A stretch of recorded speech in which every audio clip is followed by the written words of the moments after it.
Meeting పెట్టిండు. Bank వాళ్ళు 50,000 కోట్లు కావాలి సార్ అని చెప్పారు. చెప్తే గుడ్లు తేలేసిండు. మామూలు ఇదేదో పెద్ద గుణ కథ నేను తెలియక చెప్పినా ఇరుక్కపోయినా ఏం చేయాలని చెప్పి తెల్లారు ఎక్కడో మీటింగ్ పోయిండు. పోయి ముందు రోజు బ్యాంకు వాళ్ళు 50,000 కోట్లు అని చెప్తే ముఖ్యమంత్రి అంటాడు, ఏమున్నదా కడుపు కట్టుకుంటే ఒక్క సంవత్సరం 40,000 కోట్లు కట్టేయచ్చు, కడుపు కట్టుకుంటే ఎడమ చేత్తో ఇచ్చేయచ్చు 40,000 కోట్లు అన్నాడు. 40,000 కోట్లకు ఆయన 10,000 మింగేసిండు తెల్లారి వరకు. మళ్ళా తెల్లారో మర్నాడు కేబినెట్ మీటింగ్ పెట్టారు. మంత్రులందరూ కూర్చున్నారు. కూర్చొని తెల్లారు కేబినెట్ లా 40,000 కోట్లు కాదు 31,000 కోట్లు అన్నారు. మళ్ళా 9,000 మింగింది. 31,000 కోట్లు అన్నారు. సరే అది కూడా ఏందో చూద్దాం అనుకుంటుంది.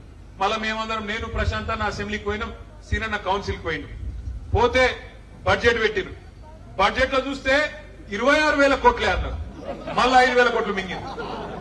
ఏడవైనరబై ఇవన్నీ అనుకుంటే మళ్ళా తెల్లారో మర్నాడో ఆయన నెలకో 2 నెలలకో ఆ ఉప ముఖ్యమంత్రి గారు చెప్తున్నాడు, బ్యాంకులతో మాట్లాడుకుంటే ఇంగ్లీష్ లో చెప్తున్నాడు, మనము పైసలు వేసినాము కానీ మొత్తం అందలేదు అన్నాడు. ఎంత వేసినామని చెప్పిండు ఎరికేనా?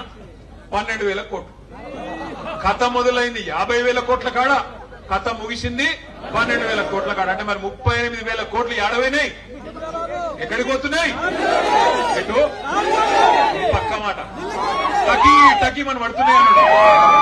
టకీ టకీమని టకీ టకీమని ఒక రాహుల్ గాంధీ ఖాతాలో మాత్రం జోరుదారు పడుతుంది.